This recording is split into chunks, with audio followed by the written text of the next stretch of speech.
All right, live and intact, back and in charge. It's Monday night after the week off. This is the late night on campus, 10 p.m. Eastern Standard Time. I'll be your host tonight, Donnie Wright, along with my partner in crime, the big man on campus. He is Jeff Nadu. Jeff, Father's Day, good weather, down the shore. How'd it go, buddy? Oh, good. I came back. I came and saw my father. I know you were down the shore. We kind of missed each other, but I'm not a father, Donnie. So for me, just another day. But it's always nice seeing your own father and, you know, having a little get together, if you will. But I'm back. It's weird being back here. Back on the stupid headset. We had a little bit of computer issues, but hopefully we can get this off at some point. I get back on my other computer here. Yeah, no, I'm sure we'll mosey on through tonight, make it happen. Got a lot to go over in baseball. Interesting stuff over the weekend there, Jeff, with the NBA. Big trades going down as of Thursday night. We have the draft. We'll go over our top 5 rappers of all time also. So a lot to do on the show tonight and a lot of fun to have. I got that off of something in particular, and there's a reason why I brought that up. So we'll get to that also. Always, you know, I know you are a big rap guy, so am I. So we'll get into that. Obviously, if you're out there, we appreciate you listening in. As always, feel free to like the show, retweet it if you're on Twitter. Let your friends or family know about it. We got to get this show out there. Obviously, it's gotten out there. We have voicemails. We'll get to those a little later. If you want to call in during the show, all you got to do, 717-220-3358. We'll get you on. We'll play the ones that we have as well. So, Donnie, how was your Father's Day? What kind of gifts did you get? That was good. Got it. You know the. I mean, you could probably guess on right away with the type of gifts I got because it's always cigars on Father's Day. It's got a couple nice one of those. Spent the day, on the deck, overlooking the bay, down the shore. Some steaks on the grill. I mean, it just doesn't get enough time with my father. We always watch the U.S. Open together on Father's Day, so it was a really nice time around my daughter, wife. Good weather, good food, good alcohol, good cigars. It was a great day overall. Now, where were you? You were Brigantine or? No, I was actually in Summers Point yesterday. Oh, were you? Yeah, yep. Oh, no shit. Where, I'm right on the bay. If I come down off, it's not Bay Avenue. The obviously Harbor Cove is off Bay Avenue, but go down. I guess it would be like Caroline's on your left hand side, all that stuff. Oh wow, you're in Harbor Cove. Right there, yes. Yeah, right where Bubba Mac's shack used to be. About maybe 50 yards from Bubba Mac's shack. You happen to know there's a boat gas fill up right near there? Yeah, right. It's right in front of my father's dock. That's his. That's where I it's right there.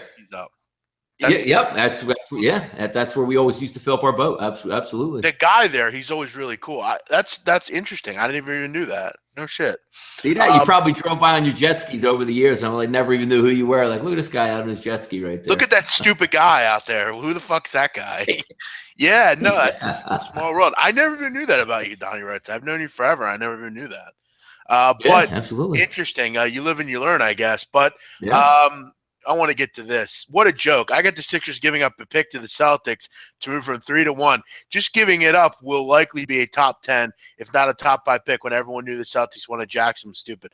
Well, I don't think it's not they want Jackson, actually. I think they're going to – I'm going to get into what I think they're going to do, and I'm going to tell you right now, I don't think they're going to take Jackson. I really don't. I think they have plans for all that cap space they're going to have, and I'm going to tell you what I think they're going to do. But we'll get to that a little bit later. Welcome in. Hey, Bobby, Mark, Guan, Burns, Autumn Wind TV, Marco, Thomarino, Jim Bean. Jim Bean, call in, you little prick. Haven't heard from you. You missed Jim's message the other night, Don. It's pretty funny. I might have to play that for you. It's pretty funny. I know you sent me over a pretty good message earlier today, but we'll keep that between me and you.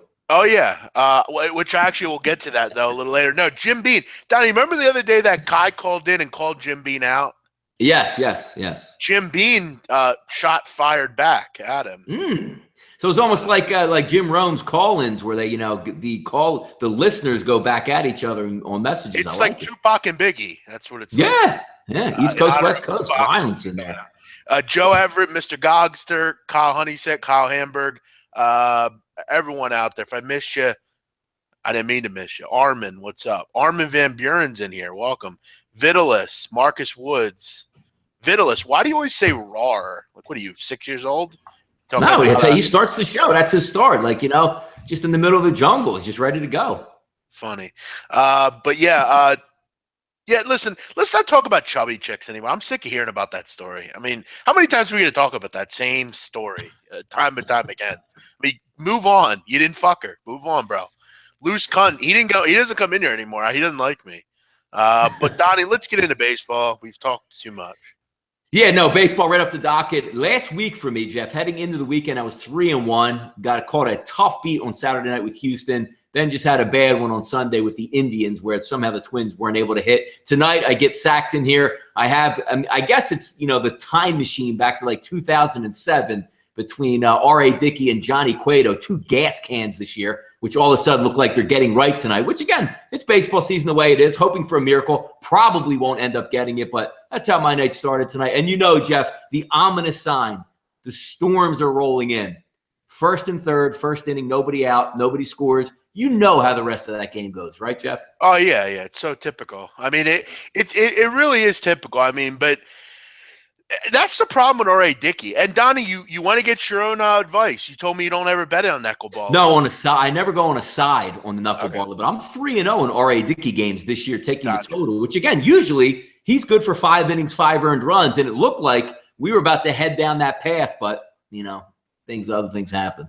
Yeah, fairly uneventful game here. Just really been a boring game. I mean, Matt Adams hit a big home run and Ender and Charger with a double, but overall, very boring game. Yeah. Giants typically have not come to play offensively in this game. And, Donnie, I actually want to shout out our old friend Buster Posey, who I actually didn't know this. He's the best batting average in the major leagues, which is fairly hard to believe. I mean, you look at the amount of 300 hitters there are in the major leagues, Donnie. As far as I think in both leagues, there's only about 15, I think, altogether. It's pretty amazing. Just not very many 300 hitters anymore. So I guess when you put Buster Posey in that category, it's pretty remarkable. But Donnie, the Cleveland Indians are hammering the Baltimore Orioles, and it just continues to get worse for Baltimore, Donnie. I mean, listen, we've talked. It looked like they won the snap out of it too yesterday. Come back, say, all right, looks like they're trying to get right and right back into the shitter tonight, right? Yeah. Yeah, well, and it hasn't. They've been getting pounded in this game. And Donnie, you know what's amazing? Not only are they, their pitching's been terrible, but they're not scoring any runs. I mean, you look at this game, a shutout again, possibly here. They have 3 hits on the night. Corey Kluber's been absolutely surgical, and look, I mean, Kluber's only going to get better. This is what he does. He had a tough start to the year. He had an injury, came off the DL, but he's been lights out ever since. And it just continues to get worse for Baltimore. I mean, I don't think we've really seen end in sight either, because the problem you have, Donnie, is the Yankees are good, the Red Sox are good, the Rays are pretty good, the Blue Jays are pretty good. I mean, there's a lot of good teams in this division. And look, I mean, are they the worst team in the MLB? No, but they're pretty bad. No, yeah, I don't understand. I mean, the talent on that team, they should be much better in all facets there. And it just seems to me, Jeff, that, I mean, we know they've been playing really well at home, and that's their MO, and it has been for over the years. Chris Davis goes down, obviously. I mean, I'm not a big fan of Chris Davis, but, one swing of the bat and maybe he can get your offense going. But it almost seems to me, Jeff, the minute that Britton went down, that team sort of went into collapse mode. I mean, one player? Yeah, and you look at the big bats of this lineup. I mean, they haven't been horrible. I mean, other than Manny Machado, I mean, you look at this group. I mean, Adam Jones and Seth Smith and Trump. I mean, they haven't been horrible, but they're just not getting big hits. They're not hitting the home runs they were last year. It's just been a total mess. And they have the worst team ERA in baseball, Donnie, which I don't think anyone forecasted. We knew this lineup, as far as starters, wasn't very good, but I don't think anyone thought this bullpen would be the dumpster fire that it's became. I mean, you look at tonight. I mean, you look at this group. Bundy goes 4 1/3, gives up 6 earned runs on 6 hits. Vidal Nunez goes 2 1/3, gives up 5 earned runs. And that was, the rest is really history. Just a mess. I don't know what else to say.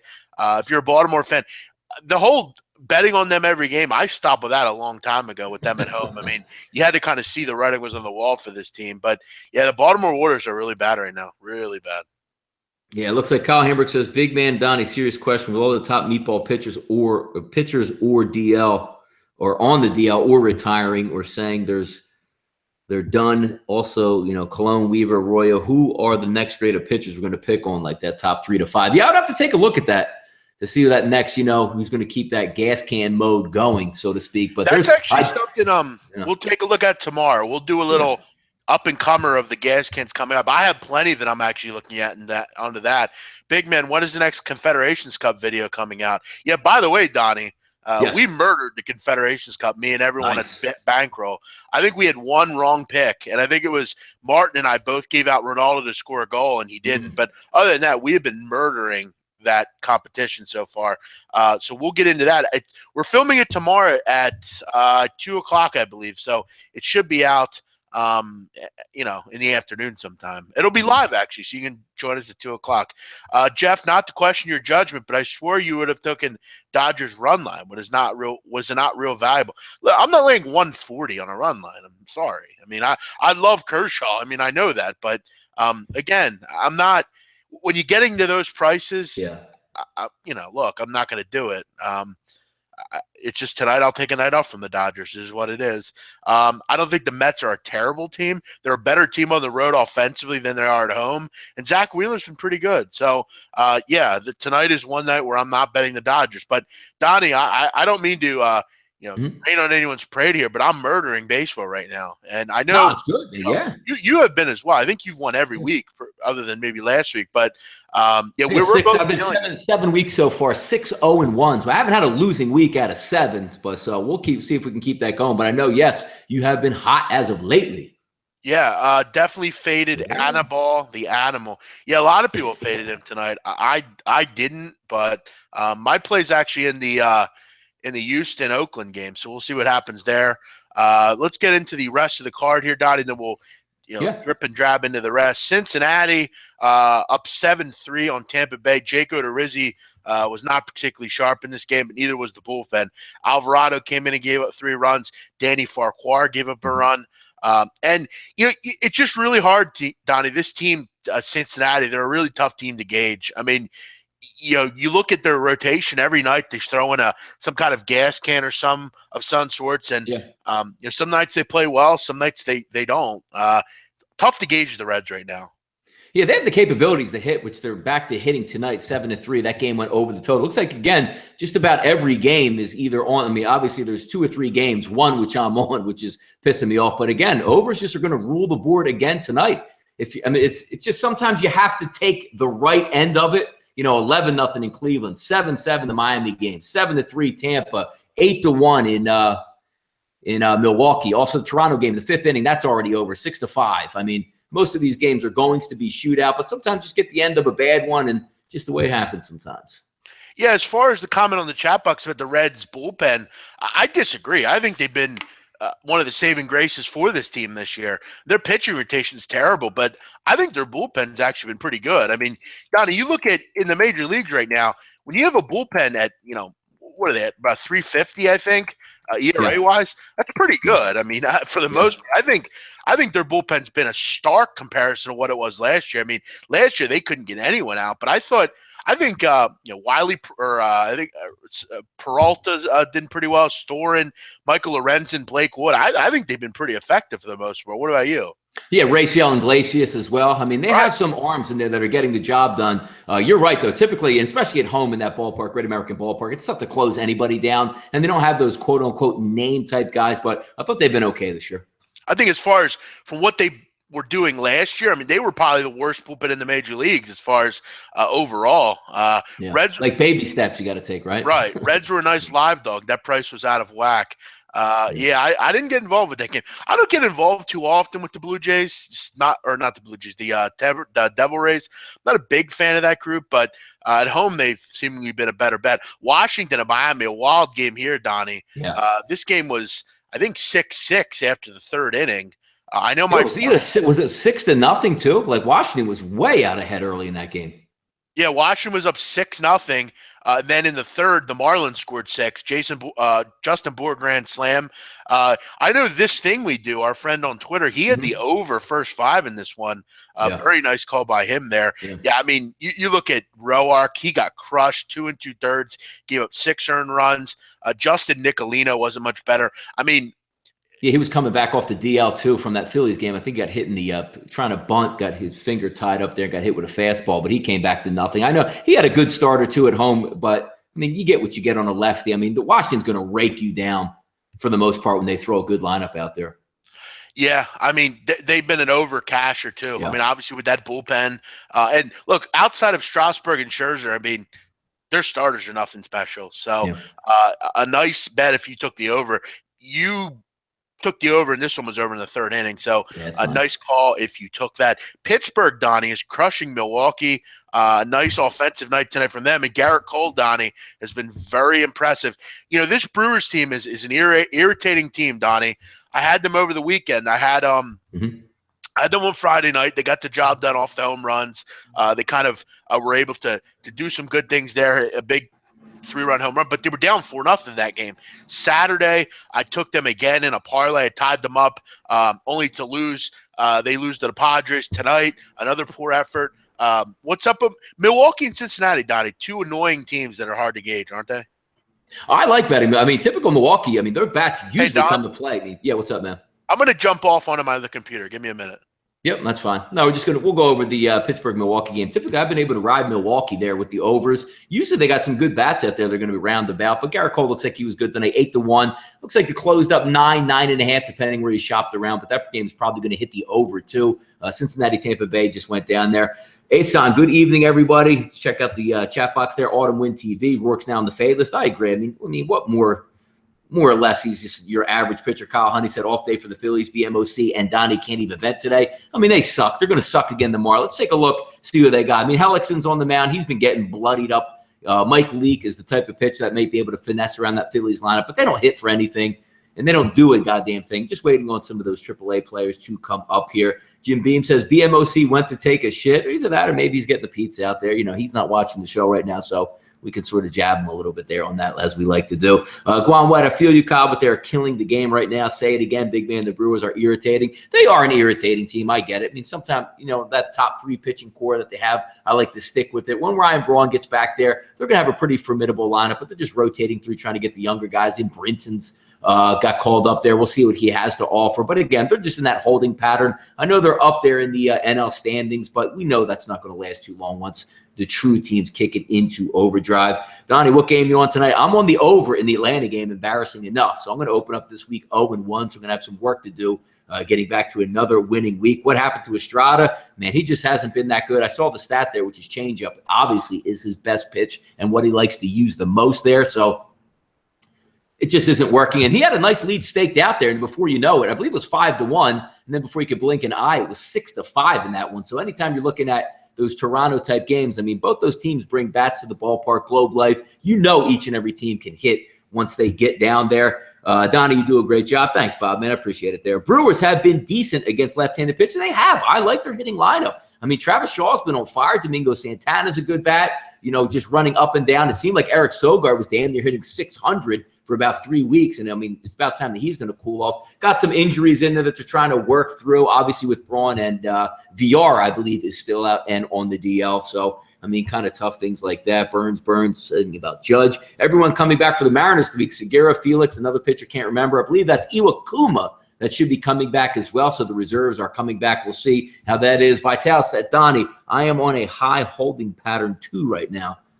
I guess you're talking about maybe going with the overs. I mean, yeah, I mean, you can't go wrong with betting the overs. I just missed tonight. And, you know, a lot of people ask like what my leans were. I don't ever like to give those out. There was another one on the board that was really close to me to taking tonight, which I'm not going to tell you which one it is, but they comfortably hit that number, but neither here nor there. I really like this Atlanta game. I like the way both of these teams matched up. 2 lineups there that should have hit both of these older gas can type pitchers. But R.A. Dickey, sometimes when that tumbler is on, it's really tough to combat and get good at-bats on there, because when the knuckles on, it really is good. But again, just going over some of the numbers, I mean, R.A. Dickey in his last 23 innings gave up 20 earned runs. So, I mean, what more can you say? Same thing with Cueto. I had 16 innings. His last 16 innings, 10 earned runs in that as well. Yeah, 12-0 ass whipping in Cleveland with Baltimore. Somebody reached out to me and asked me why the over-under for the Indians was so low at 4.5. I said, yeah, you know, Bundy's been decent at home, so I can see that number at 4.5. You know, a couple hours later, there's a sweet 12 spot there up on the board. Some updates here that we're looking at. Still 2-0 in the Atlanta game, 8-1. Looks like that's a 9.5-9 in that one. So we still need to get a little bit more runs in there. Big man looks like he's having a difficult time getting back in here on the chat box. So hopefully he can get a few things worked out. But if not, we'll just carry on and do what we do here tonight on the show. Estrada, Dirks, and Bibbins Dirks. Bet against him a few times. Again, on the roundtable this week, hopefully I'll be able to come back and scratch out another winner on a team total. John Lester actually just took the lead 3-2 in the game with San Diego. So San Diego, it is what it is. I mean, if you're betting San Diego and you're getting that good price there, hanging in 2-1. They did the same thing in the last series as well. It's really hard to get a win, especially there versus the Brewers. Burns. Giants have been horrible versus Dickey. Embarrassing tonight. Straight up embarrassing. And again, it starts at the first inning, double down the line, single up the middle. Heart of the order's coming up. Why Brandon Crawford is batting third, I have no idea, but certainly putting a damper on everything. The only prayer and luck would be is they tie it 2-2, but it's just what it is. Bob, no, am I doing the show alone? I wasn't doing it alone, but Big Man is having a little bit of technical problems there on the other side, so we'll keep it going. It's okay, Donnie. Got the number one spot on HWD. It's a long season, and if you're going to have, if the loss tonight would drop me my last 3 games that I had, so I'm going to be a tick under 60% for Major League Baseball season. It's a long season. It's a grind. You're going to have your highs and your lows. The one good thing about it, if there is anything good, going 3-1 last week, heading into Saturday night. I dropped the game Saturday night and Sunday, so I had a push for the week. 3-3, we juiced out. We'll open up this week 0-1. So if you're going to have a 3-game losing streak, it's better where you juice out the week before and open the new week 0-1. Plenty of time to build up, so we'll certainly have some fun throughout this week as well. Anything out there on the chat box there that you guys want to talk about here? Let's see. Matthew Vaughn, Donnie, do you mainly focus just on totals all the time or this time of year? Usually when stuff's running hot, I like to focus on it. Starting out the year, did have some sides, even had some first fives, but totals over the games have been very good to me so far, Matt. So, I mean, if it's not broke, don't fix it. And you see again tonight, I'm on the wrong side, obviously, of the game out there, but we went over some of the scores tonight. I mean, it's more than likely, again, going to be one of those 60% to the over numbers as opposed to the unders tonight. Boston, Kansas City's out there with a 2-2. The Dodgers are already a 4-0 on the New York Mets. That's just amazing. Good luck trying to get back in the game with Kershaw. 0-0 in the Houston game that just started.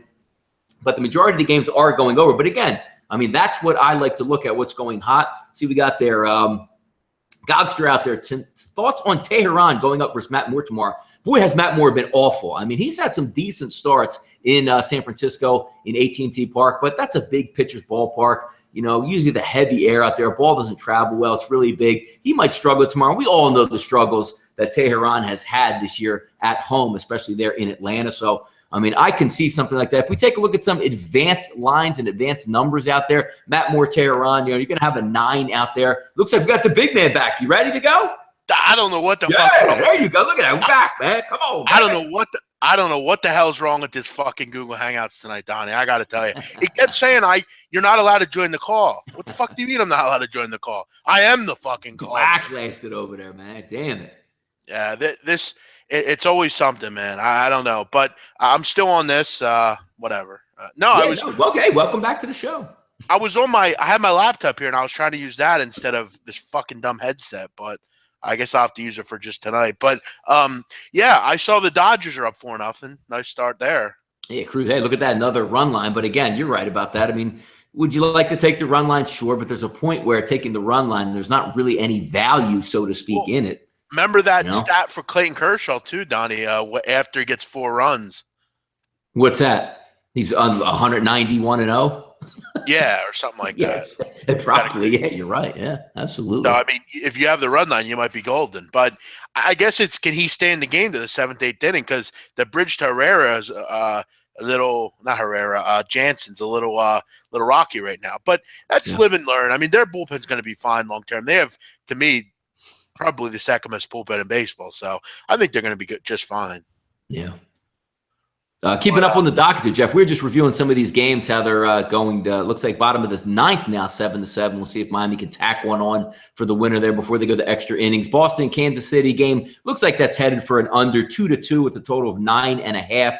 Looks like top of the second here, Houston, Oakland, no score yet. Dodgers obviously 4-0, and just getting underway is Detroit and Seattle, and that's 0-0 in the bottom of the first inning. So we'll see how some of those late games go over. Not what's up. I'm seeing a lot of people talking here like, did I go to the bathroom? No, I was generally trying to get my computer on.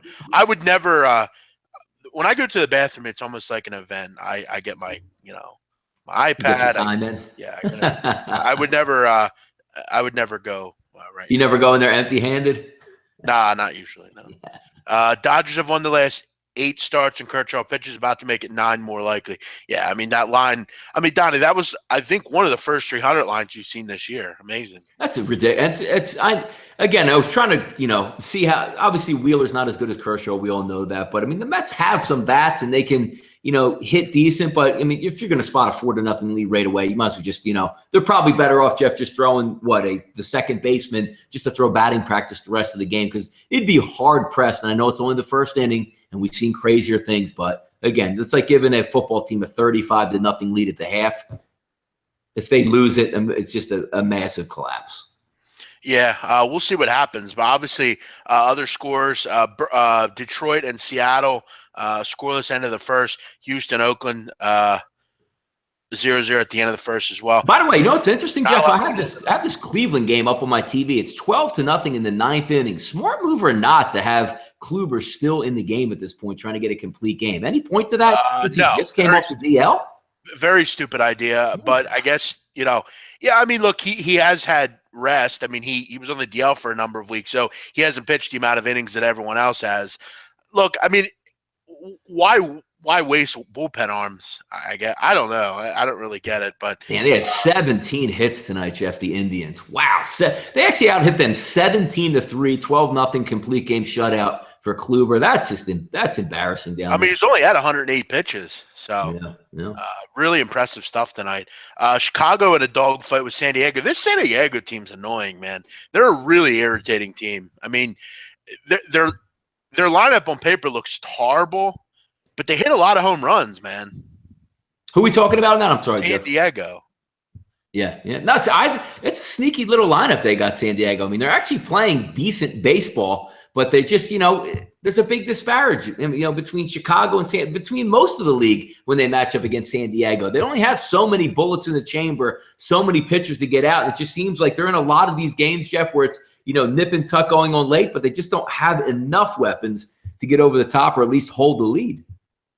Yeah, they're an irritating team for sure. I mean, I hate getting involved with them, facing them, betting against them. It's irritating.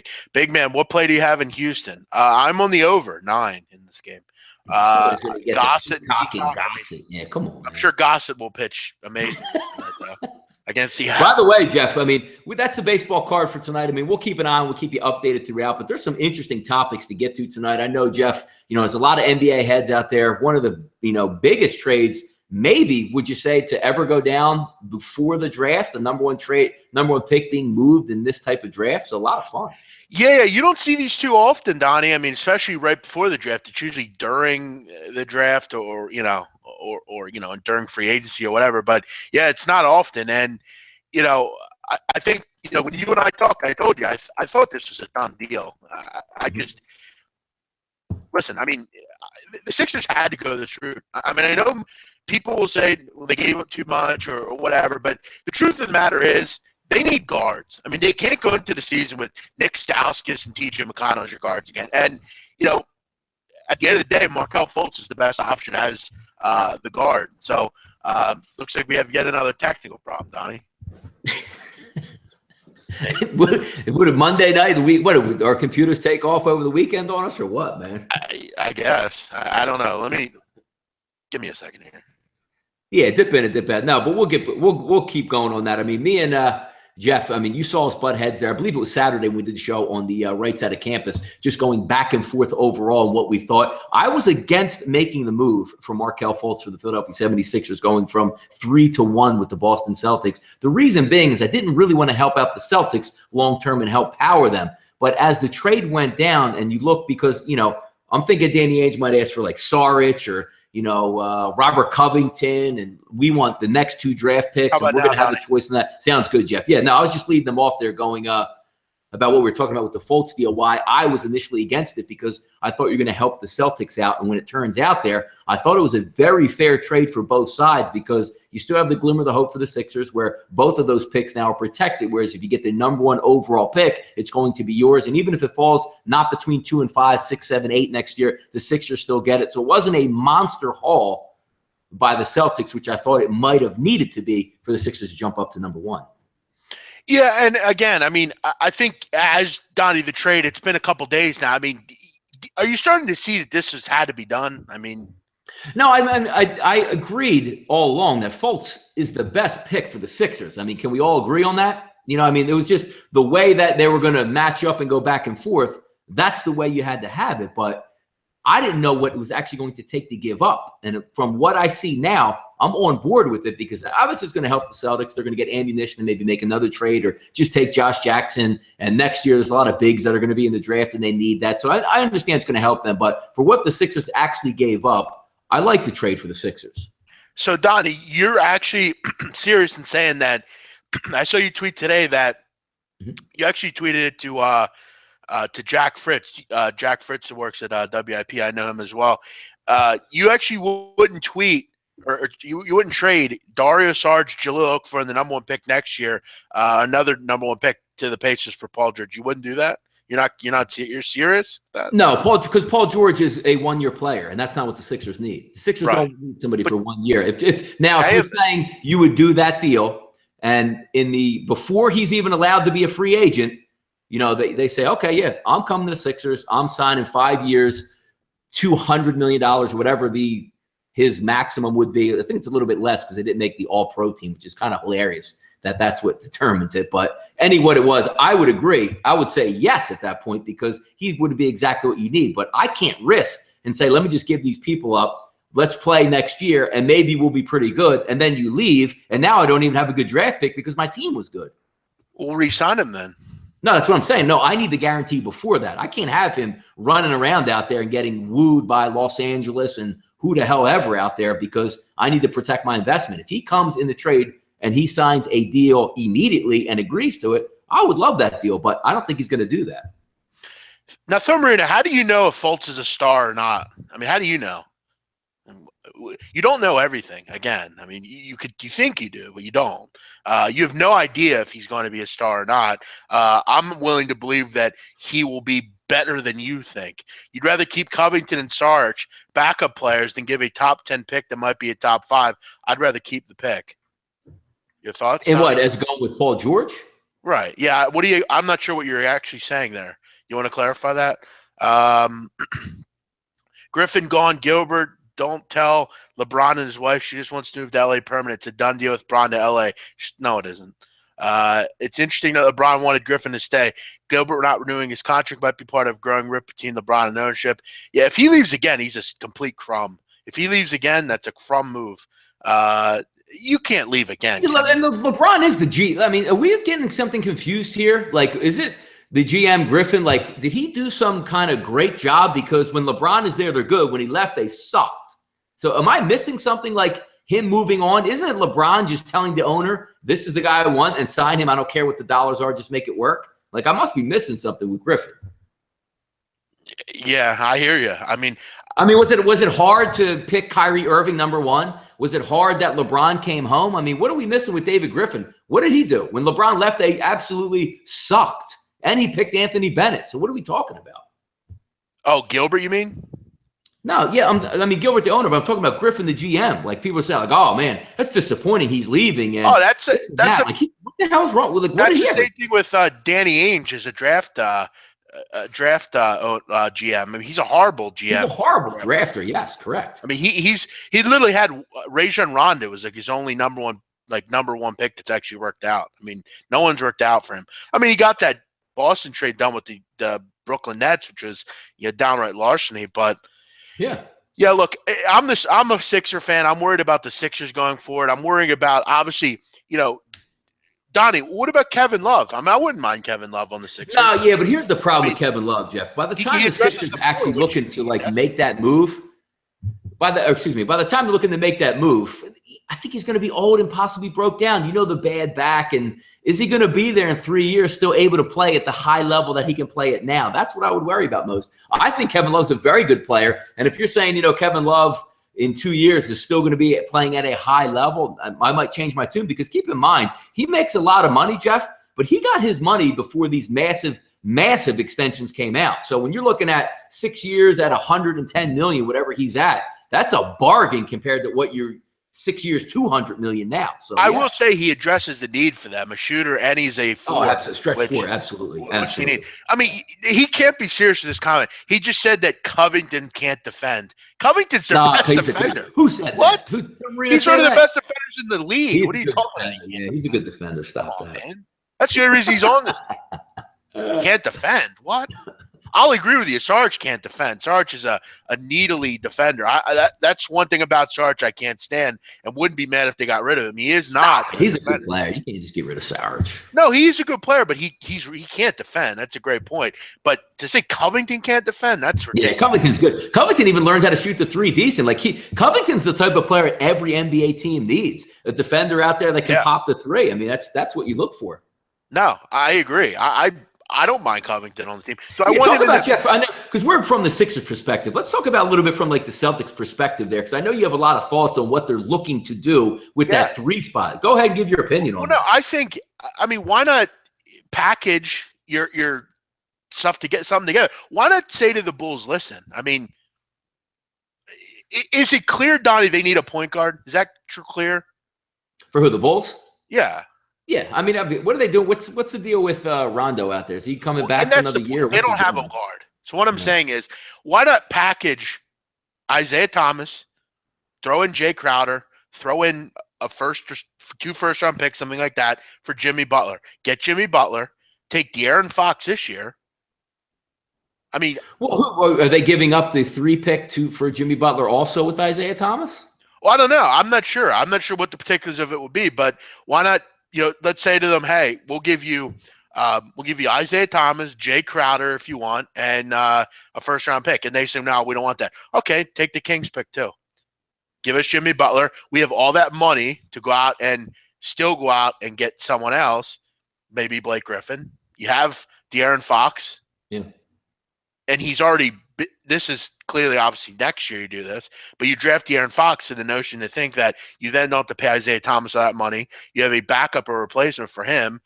Plus you get Jimmy Butler and Blake Griffin and whoever else.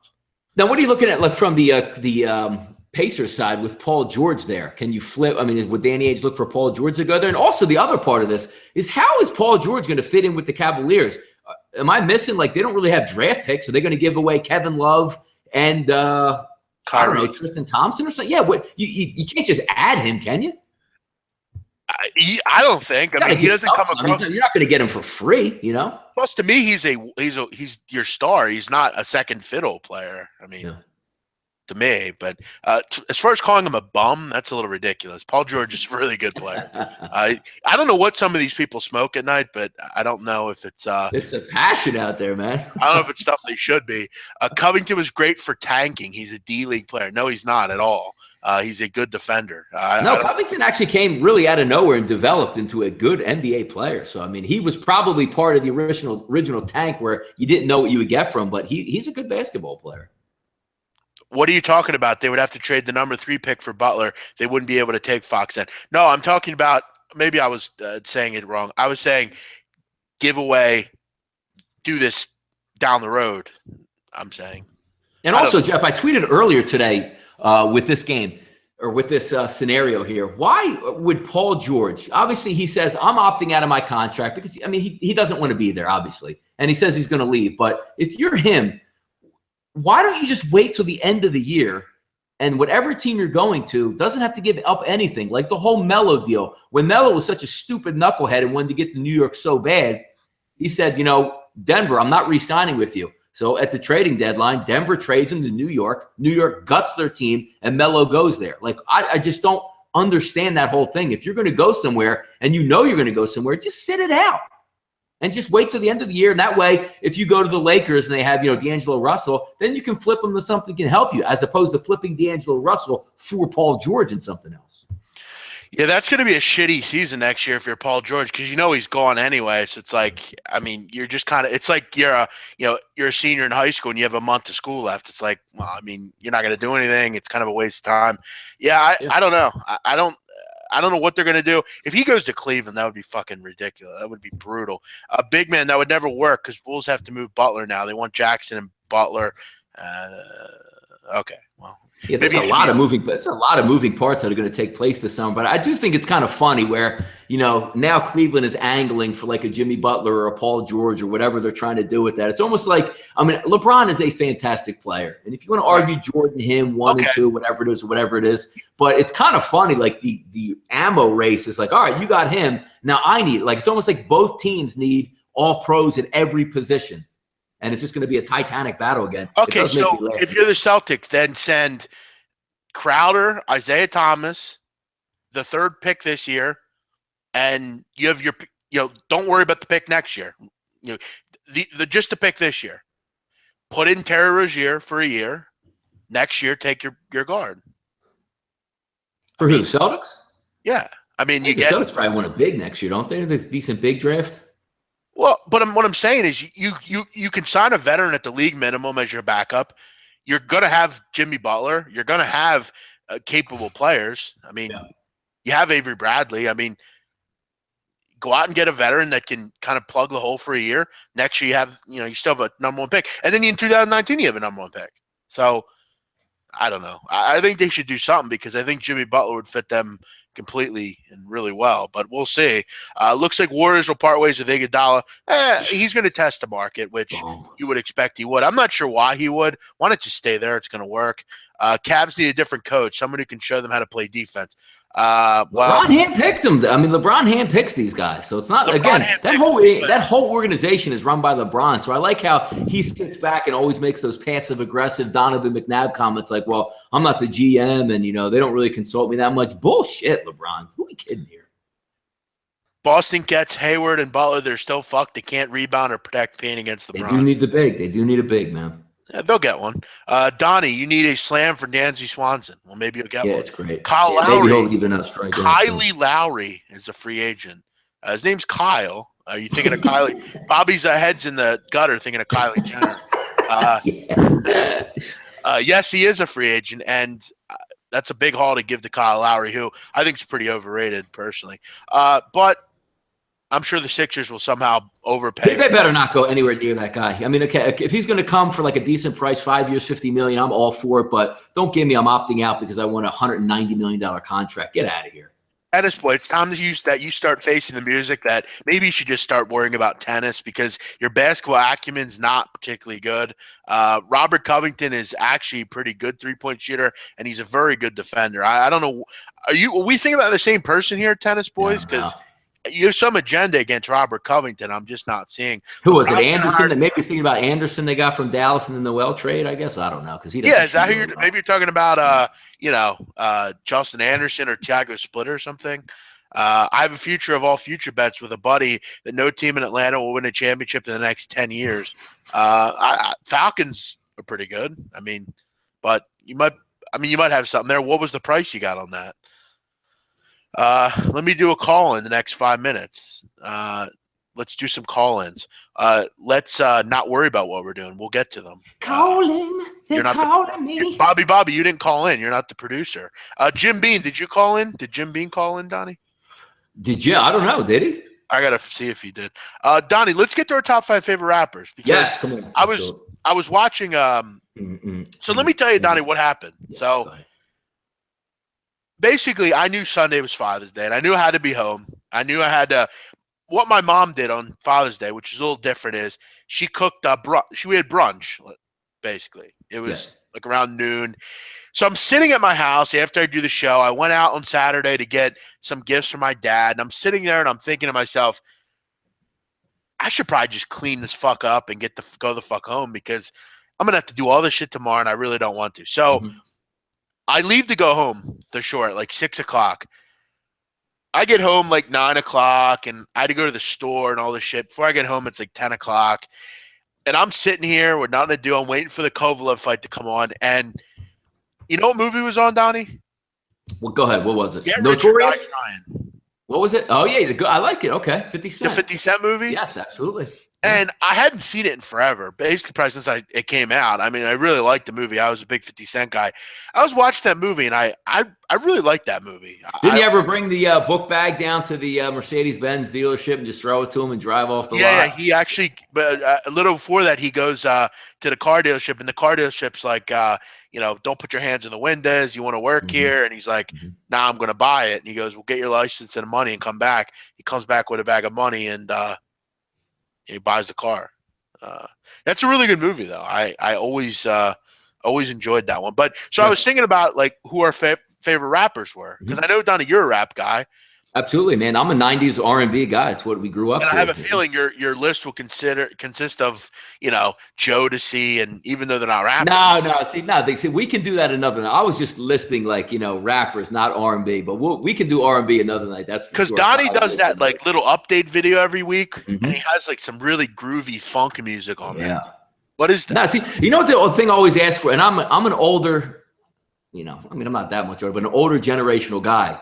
And, I've owned, food establishments, I have 18, 19, 20, 20-year-old kids. And my question always was, like, when I was back in high school, back in the 90s, like, there was some really good bands out there. You guys don't even use CD players anymore, but you pop, like, the Jodeci in, the R. Kelly in, and it was just, like, a great night. Like, it just put the girls in the mood. It was nice music. And I'm like, what do you got? Like, is it Lil Wayne that you listen to when you hook up with a girl now? Or is that even what you do? I don't know. I don't listen to any music, but like back in the day, that's what it was. Man, you just popped in Jodeci. It was fantastic. You listen to like Trey Songs, I guess. Or yeah. How about Action Bronson, big man? Yeah, I mean, I like Action. I like Bobby Valentino. I mean, I don't know. What are you guys listening to? I like Action Bronson more for his, for his personality and culinary skills. He's a good rapper too, but he's Albanian, so of course, I gotta like Action Bronson. Donnie, I'll go through my top 5 and then I'll go through yours. Yes, go ahead. For people that don't know, I'm a big rap guy, always have been, but I'm not really into newer rap. It's more or less, 90s and 2000s. More of a gangster rap kind of guy. Like, I want to hear about, busting gats and shit like that, For me, Beanie Siegel, number 1, always. He's always been my number 1 favorite. He's from South. Holy shit! What happened? Holy shit! Oh, here we go. Oh my God! Yeah, you know what just happened there. 9-0 Braves in the bottom of the 8th. They scored 7 runs? What's the total? It's 9. So at least I got a push now. There you go. Oh man, yeah. Go ahead, man. I'm sorry about that, big man. It gets better for Donnie Rightside. That's how it goes for him. Been good. You're crazy. I lost my last 2. Good for you, man. Go ahead, man. Maybe you're going to win now. Yeah, maybe. Siegel, they're number 1, Donnie. I think lyricist-wise, he's one of the best. The Becoming was one of my favorite albums ever. You can't go wrong with Beanie Mac, bitch. I mean, it's just he's Philly born and bred. That's what it is. By the way, have you watched the State Property movies? Oh, State Property. Hilarious. Yes. I mean, my wife throws me out of the house when stuff like that comes on, but I like stuff like that. ABM, all about that money. Yeah.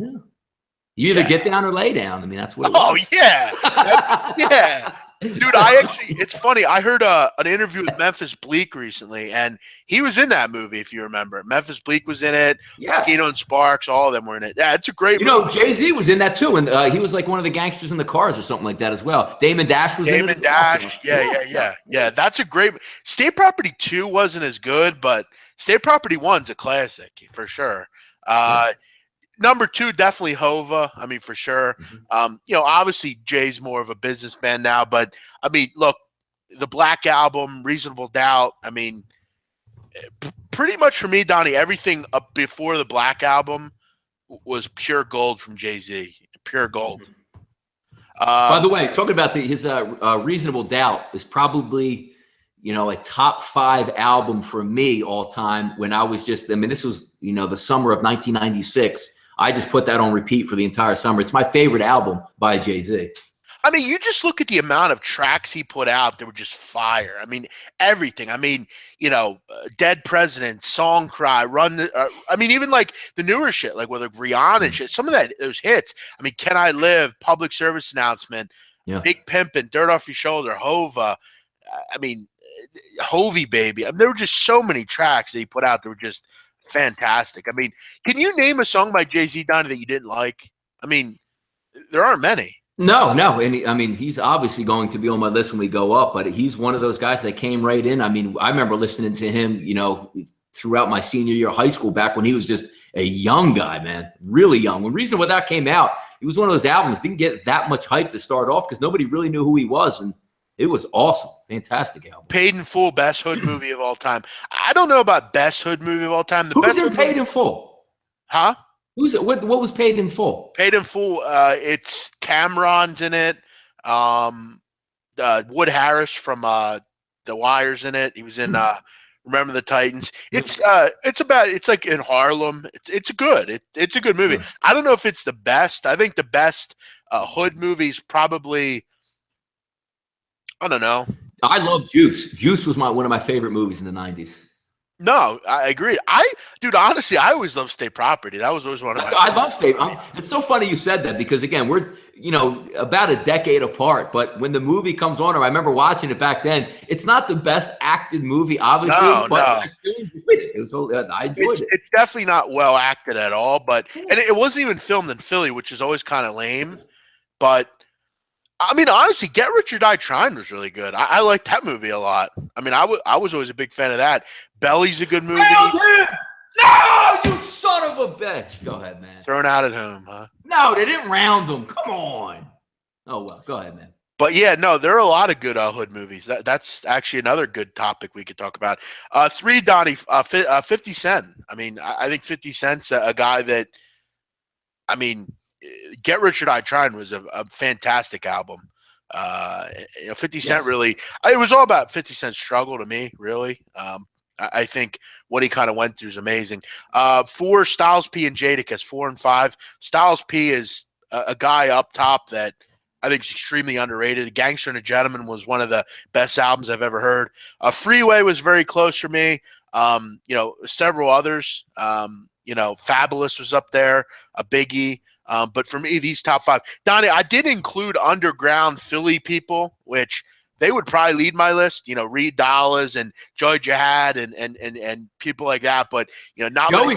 Jeff. By the way, Joey Jihad. What is he famous for on YouTube? What happened? Joey Jihad is famous because when he was young, he was up in North Philly in his own neighborhood. Rapping, and he just gets snuck out of nowhere and just gets knocked the fuck out right on camera. And he never really lived it down. It was always kind of something that guys used against him. People getting beefs against him, and that's actually where I kind of gotten to know Meek Mill. Meek Mill, when we were younger, was this skinny kid with braids. He used to rap on 18th and Snyder. He was a greasy little kid. He would always ride dirt bikes. And he would battle anybody. Like it would bring people from Jersey, from wherever. And when I was growing up, Donnie, my boy Big Star now actually does a lot of recruiting and shit for basketball. But when we were growing up, he did all these mixtapes and DVDs, and he would do these battle DVDs, and that's where Meek came up. I mean, Meek came up through the battle scene, and him and Joey Jihad and Enes and all those guys.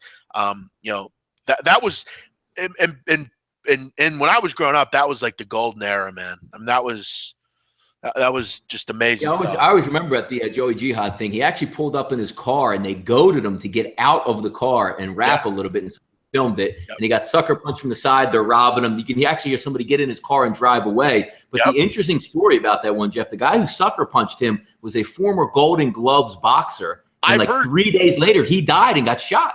I've actually heard that and many people thought it was like karma in a way for doing that. And it was pretty notorious to go into Joey's hood, which Joey's from Delhi and Dolphin, which is not, I mean, that's tough. That's a really tough area. And he literally went in there and just knocked them the fuck out. And it was fucked up because there was some inside job shit going on there with that. But it's one thing to make fun of something. I mean, they didn't square up and he got knocked out. No. I mean, anybody who take a punch like that on your jaw when you don't see it coming. It was definitely bad. But Donnie, I remember when I was younger, Reed Dollaz, I don't know if you know him. One of my boys in the neighborhood was his manager, and he would always drive around with this Reed Dollaz truck. And dude, those are the good times, man. Back in the day, man. They don't make it like that. Donnie, who are your favorites? I got to hear this. Who are my favorites? So I'm going to go from 5 all the way up to number 1. Now, I want to say, Jeff, I cheated a little bit on number 5 just because I had to put an actual group in there because I couldn't make like a decision on that. So I'm going to go number 5, Wu-Tang Clan.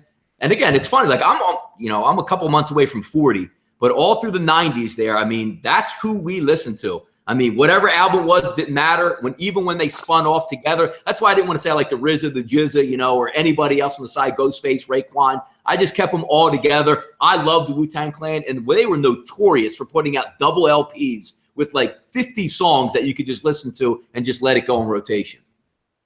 No, I actually really like Ghostface on a solo career level. I mean, I always was a big fan of his, and Shaolin. I mean, and Method Man. I mean, he was in The Wire. I mean, that you gotta give him respect. Donnie, I don't know if you know this, but he didn't like when he tried out for The Wire. He actually tried out. Like they didn't just give him the part. He had to like audition for it and everything. Was he also in Oz as well? He was, yeah. He actually was in Oz for a couple episodes. Stretch was in there too. Yeah, they put a couple rappers in there. Master P was in it for a couple episodes. Yeah, Method Man actually was a murderer. He was a hitman in the show. But I hated his character in The Wire. That Cheese character, I hated that character. Yeah. That's a good one though. Wu-Tang's got to be up there. Number 4. I mean, same thing you're going to say on this one is Jay-Z. Again, in the 90s, Reasonable Doubt, one of my favorite albums in the 90s. I can even remember where I used to just blast it away. My very first summer away at college going through triples in a football camp. That was the CD I listened to. That's what I walked to practice with, walked home from meetings with, put it in my, CD player in my room. That was absolutely what I just burned through. And being through college from, 1996 through 2000, I mean, that was Jay-Z's heyday. And I was especially up in went to school up in northern New Jersey. So Hot 97 was always on our dial, and he was just burning it up. And he would always be in with, it was either Angie Martinez was in there he would do interviews with, or Ed Lover had a morning show there with, I believe, Dr. Dre and Ed Lover. Not the, Dr. Dre out left coast, but they used to do a morning show, and they used to always rip right through there. So that 90s heyday of hip hop and R&B being up in New York City was a lot of fun for me. Hot 97 is still a very good radio station. They have Funkmaster Flexes on there still, and they still. The thing I like about Hot 97 is they still have it, and that's why I love Power 99 in Philadelphia, because they still give the underground scene a lot of love. They allow, the like Friday nights, like when they late at night, they just let it spin. Because when I came up, Cosmic Kev had a show on Power 99, he still does, called the Come Up Show, and I remember when you were coming up, you would go to the Come Up Show. And when you got to the Come Up Show, you were on the radio, and that was big. I remember when my boy Tone Trump went on the Come Up Show.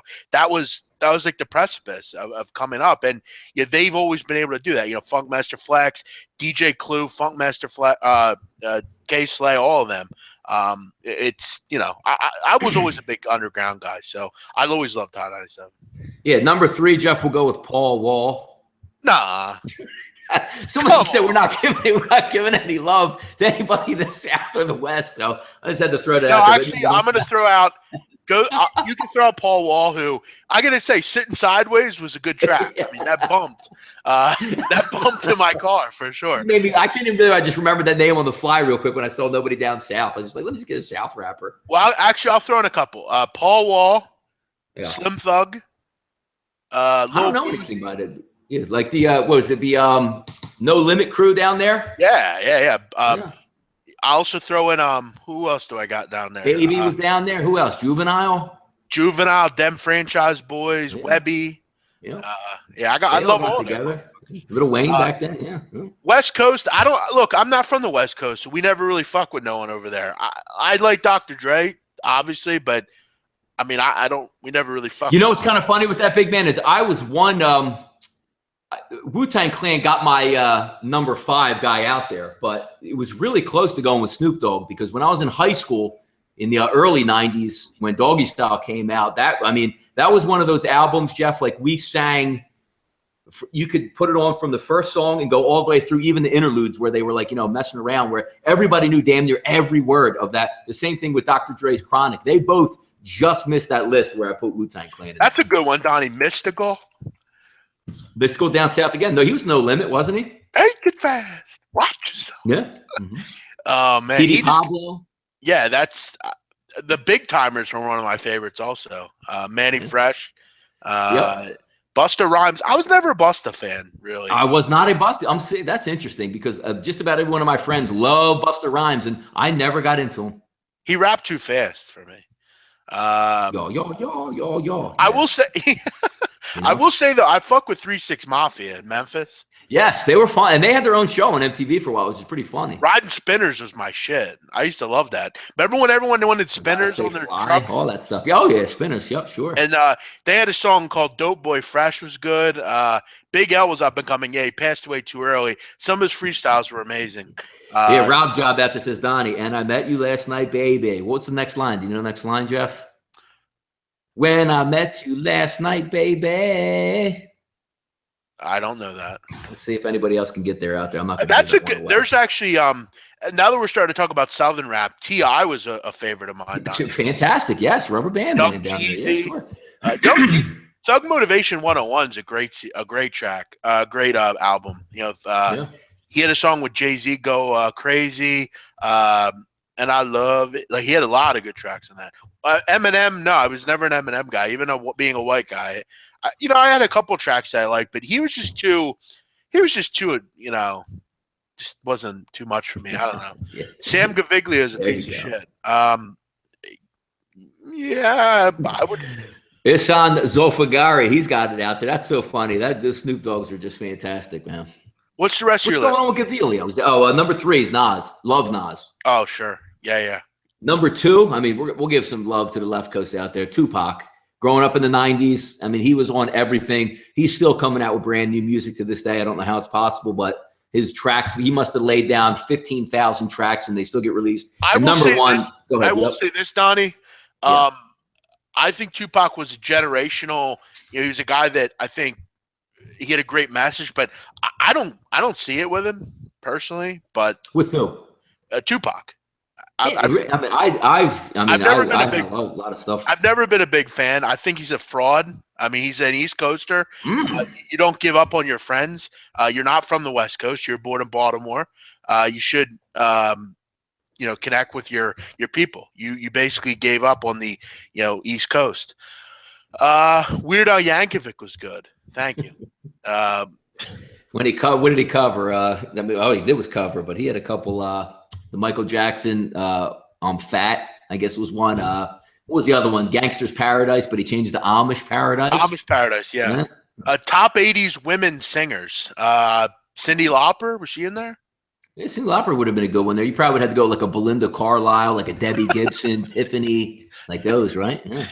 Oh, man. Oh, you're funny. Donnie, so good list there. Nas, all I need is one mic. Cassidy was a great Philly rapper. I'd lump him in, though, into the underground group because Cassidy, to me, is not – Donnie, I don't know if you know, but there are rappers – in jail? Cassidy in jail? No, he is not in jail. He was. He did an attempt murder, but he got off. There are rappers, Donnie, that are rappers, and then there are rappers that sell CDs and shit. Yeah, and you're right. Most Philly rappers don't. They don't sell CDs.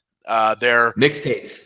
They're too involved in the streets, and Cassidy was always too involved in the streets, and he's a better freestyle rapper anyway. That kind of thing. And that's why I don't put him into this group.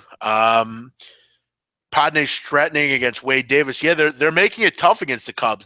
Remember they swept them a couple weeks ago, Donnie? Yeah. Let's get to on the West Coast they swept them, absolutely. Let's get to a couple calls, then we'll wrap it up, Donnie. How about that? Yes, go ahead, man. Yep, sure thing. Did you want to hear the Jim Beam call, Donnie? I want to hear it. Yeah, go ahead. If it's a good one, sure. Actually, before we do that, I did want to bring this up. I forgot to mention this. David 88 here, just letting you guys know, laying it down the casket to win this in 7. How'd that work out for you, buddy? I love that. You keep on playing. What about Freeway? Yeah, DC Coleman. Freeway was in my basically my honorable mentions. I put BD Siegel in over him, but Free Wizzle's always the big neptizzle for me. I've always been a big fan of Freeway. I gotta find that Jim Beam one, man. Damn, I might have deleted it. Fuck. All right, let's get into these here. Yeah, this is DY23. Want to give you guys a shout out. Say keep up the good work. I watch you guys mostly every night. Miss you you last few nights because they actually got a fucking job. Like half these fuckers on here don't. But I do want some insight on the Mayweather McGregor. I don't know if you've touched on it. Like I said, I haven't watched you guys' show in the last couple nights, but I do want to. My lean is towards McGregor or the fight going over 9.5 rounds. I want your guys' thoughts on that. See what. I have a feeling if McGregor wins, he's gonna knock Floyd out within the first 6 rounds. If it goes over 6, I think it's gonna be a decision, and Floyd, Floyd Mayweather will win it. Decision at 12. So give me your input on that. Thanks. Keep up the good work. Nice guy, but I think I think he needs to instead of worrying about everyone going to work. I think he should worry about studying his body. I mean, he can't be serious. Over 9? Did he say over 9? Come on. No, he said he thinks McGregor's going to win. Come on, man. You can't be serious with that. He might not even land a punch. Yeah, that's good. This McGregor. I mean, not McGregor. Excuse me. Does Floyd even have to take it that serious? I mean, it's. I don't know. I mean, McGregor. Everybody. I mean, I know he's older now, Floyd, as opposed to what he was. 10 years ago, whatever. But everybody always has the same game plan, Jeff. Wait till I get in there and wait till I crowd him and he can't get out of the way. How did that work for 49 straight fights? Yeah, and like Andreas Hale said the other day, Floyd's made people miss a lot better than Conor McGregor, boxing-wise.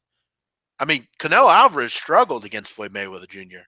Yeah, we're going to get into it a lot deeper. We'll have Al Bernstein on in the coming weeks. We'll have Andreas Hale on again. But, I mean, you're working so much, D23, save your money. Don't put it on Conor McGregor. And as far as it being over 9.5 rounds, no way. I don't see it. I see it once, maybe 1 or 2 rounds. Mayweather should be a big favorite. One thing McGregor has going for him is because McGregor's never boxed for. Mayweather's – come on, dude. He's going to get embarrassed. That's all that's going to happen here. He's going to get embarrassed. Mayweather doesn't need to ever – he's not going to get hit. It's just don't get hit. He's not going to get hit. He's got plenty of time to prepare. Mayweather's going to take him in deep water, then drown him. Agreed. McGregor doesn't stand a chance. Mayweather will hit McGregor at still, and Conor has stamina issue. Mayweather by stoppage. I mean, what kind of tactic is he going to take out, though, Jeff? Like, is the game plan? I'm just, when you watch the old Rock or the newer Rocky movies where Rock, you're so old, we're going to try to just land one punch in the first 3 rounds and hopefully it knocks him out. Is that his goal? I guess that has to be. He's not going to. I'm going to go out there and trade punches with you for 9 rounds. That's not happening. You watch MMA? No, I don't. I don't really care. This isn't an MMA fight. It's a boxing match. But yeah, I mean, the kid's got power. I won't lie to you. He's done a lot in the sport. It's amazing, but it's not a UFC fight. Mayweather doesn't knock anyone out. He won't embarrass anyone. He's actually knocked plenty of people out. Victor Ortiz, Ricky Hatton, Oscar De La Hoya. It's been a while since he's knocked him out, but he doesn't even have to. I mean, he hasn't needed to. It's a score. It's a score. You know what I mean? If he just taps McGregor on the face 7,500 times in the fight, like he probably will, you don't have to knock anybody out. Dude, I'm not kidding you. I could find you someone in my neighborhood that can knock out Conor McGregor in a boxing match. Guaranteed. I'm serious. Let's get to the next one. Hey, Jeff, love the show. Just calling in to see what you think the Suns are going to do with the number 4 pick. Originally, I was thinking they were going to take Josh Jackson, no question about it. But ever since the Celtics-Sixers trade, I'm thinking maybe he may be off the board by then. I just wanted to see what you thought about it. Thanks. The Suns. Well, I mean, they have the number 4 pick. Look, I think at the end of the day, the Celtics take Josh Jackson at number 3. So, yeah, I think the door is open at that point to take De'Aaron Fox. Eric Bledsoe's obviously getting a little bit older. There is kind of a logjam at the top for them. I mean, they have a lot of veterans. Tyler Eulis thrown in there. But, yeah, I think at number 4, I think you have to go De'Aaron Fox. If he's not there, then you take Josh Jackson. Amen. And I think Josh Jackson could be needed on their team as well. I mean, TJ Warren's more of a role player. I don't know if he's a starter in this league. He would obviously give you Josh Jackson, an elite defender on the wing. But yeah, I think it's De'Aaron Fox at that 4 position. Donnie, my little brother calling in, by the way. That was my little brother, I believe. How about that? he had some fun, I guess. He's a Suns fan, so he wants to. How'd that happen? My brother likes all weird teams. He likes the Seahawks, the What do you do? Grow up with that Steve Nash? No, he loves Steve Nash. Amari Stoudemire and Steve Nash. Steve Nash, yeah. Yep. I actually just noticed that was his number there. I didn't even recognize his voice, to be honest. Broner wants to fight Diaz in the undercard. Gervonta Davis is on the undercard, from what I understand. Mayweather's a joke, in my opinion. Of course, in your opinion, not in anyone else's, though. He's the most dominant athlete in the history of sports, probably. But to Phil Marino, he's a joke. All right. Come on, dude. Really? Has Phil Marino called in yet? Have we got a Phil Marino call? No, yet? And he's actually never said any. Well, he said some good things, but normally, Phil Marino, you've lost some points with that comment. I mean, come on. Fought Pacquiao when he's washed up. De La Hoya when he was not in shape. I mean, listen, I'm not going to argue with you. I mean, I definitely hear where you're coming from. You kind of just say, but he's never lost. Ever. And to say that, you don't respect him because he fought De La Hoya past his prime. I mean, he also fought Arturo Gatti, Zab Judah when he was very good, Shane Mosley. And granted, that was towards the end of his career. But you look at, I mean, you go down this list, Donnie. I mean, the people he's fought. I mean, Jose Luis Castillo twice, Jesus Chavez, Carlos Henderson, Diego Corrales,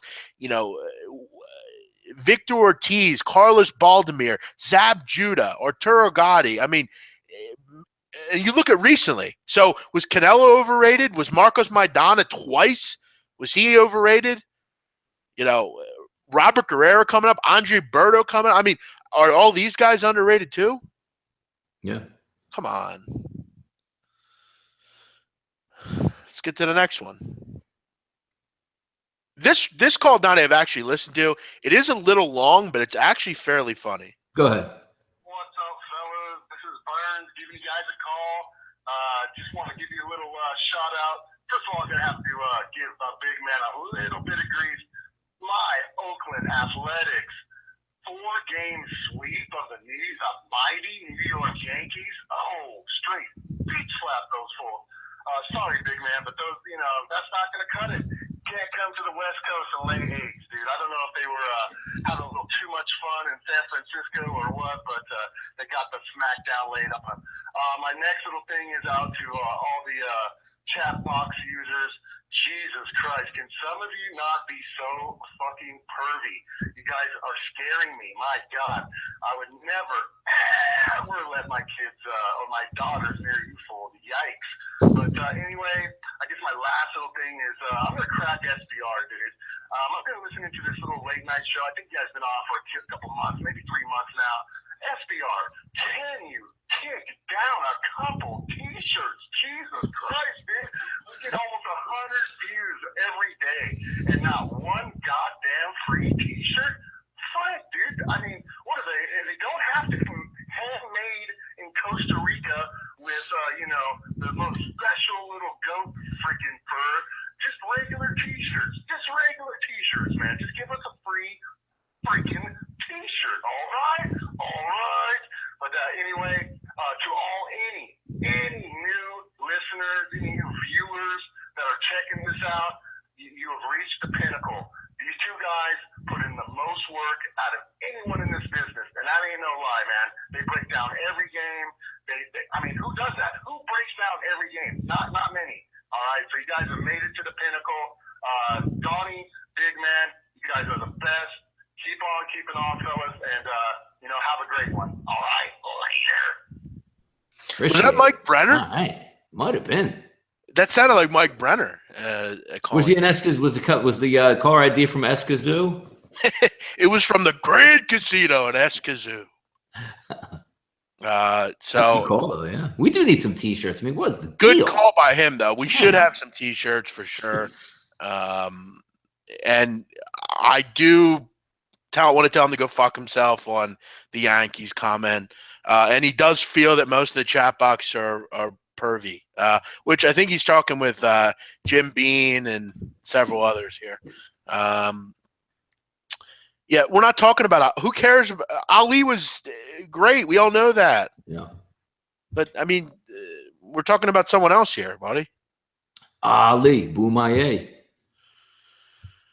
All right.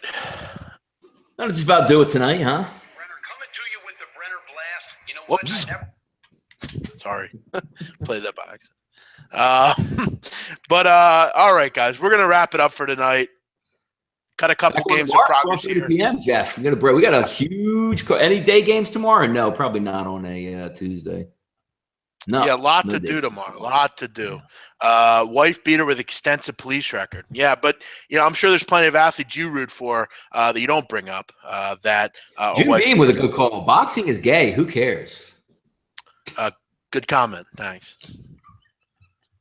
But no, we're back tomorrow, Donnie, 12:30 Eastern with the right side of campus. We'll go over the baseball card, discuss the games in depth, hopefully find a couple winners.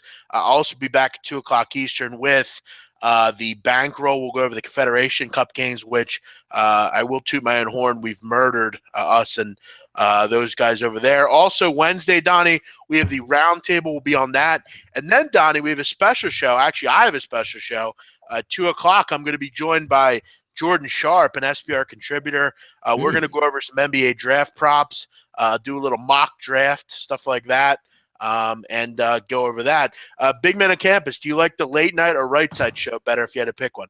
I like the right side of the show better. I like to discuss games and break games down. Yeah, me and Jeff are nuts. I mean, we enjoy doing the night show and just hanging out and do that. But me and Jeff, I mean, we're nuts and bolts type guys. Like, we live to, be able to talk about the game and break it down and give our views and opinions. But I mean, I like doing it all. But if you're asking like me and Jeff what we'd like to do, give us 15 games. We'll break them all down live. Yeah, I mean, it's more in-depth research, but I mean, it's a lot funner to me. Yeah. So, Yep. Your Germany pick lost. Thanks, Autumn. I know. I'm aware of that. Which we've talked about. I'm aware of that. And by the way, it looks like, Jeff, top of the 5th inning, Houston, Oakland. Of course, Gossett and Peacock are throwing gems. Oh, yeah. Same thing in my game tonight with Atlanta. If you're out there, root the big man on. Late night, it can happen. It's the American League. It's that quirky ballpark. Let's give them some help there. What do you need, 4-4 tie in that one? Yeah. No, I need, at least. Look, Yeah. I went 8-2 last week. I'm good. It's all good. Jordan Sharp at the Sixers drafting Fox. I don't view him as much of an expert. I don't view you as much of an expert either. So we don't really care what you think. Everyone have a great night. Fuck the Eagles. Fuck the Sixers. Come on, John. Don't talk like that. I would expect Phil Marino to talk like that, but not you. Exactly. Jordan Sharp's a good guy, knows a lot about the NBA. Looking forward to talking to him Wednesday. So hopefully everyone other than Tho Marino tunes in for that. We'll be looking forward to it. Everyone have a great night. We'll see you tomorrow, 12:30.